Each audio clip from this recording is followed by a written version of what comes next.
നാദാപുരം വിലങ്ങാട് പുഴയിൽ കാണാതായ അതിഥി തൊഴിലാളിക്കായുള്ള തിരച്ചിൽ 4ാം ദിവസത്തിലേക്ക്. ഉത്തർപ്രദേശ് സ്വദേശി നികം കുമാറിനായുള്ള തിരച്ചിൽ അത്യാധുനിക സംവിധാനങ്ങളോടെ മേഖലയിൽ തിരച്ചിൽ കൂടുതൽ ഊർജിതമായിരിക്കുകയാണ്. ഇന്ന് രാവിലെ മുതൽ K9 സ്ക്വാഡിലെ പ്രത്യേക പരിശീലനം ലഭിച്ച ട്രക്കർ ഡോഗിനെ പ്രദേശത്ത് എത്തിച്ചാണ് തിരച്ചിൽ പുനരാരംഭിച്ചിരിക്കുന്നത്. ഫയർഫോഴ്സും പോലീസും നാട്ടുകാരും സംയുക്തമായി നടത്തുന്ന പരിശോധനയിൽ കൂടുതൽ മേഖലകളിലേക്ക് തിരച്ചിൽ വ്യാപിപ്പിച്ചു.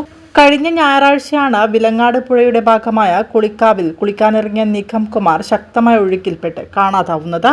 പ്രതികൂല കാലാവസ്ഥയും ശക്തമായ അടിയൊഴുക്കും വെല്ലുവിളി ഉയർത്തുന്നുണ്ടെങ്കിലും 4ാം ദിവസവും പ്രതീക്ഷ കൈവിടാതെ തിരച്ചിൽ തുടരുകയാണ്.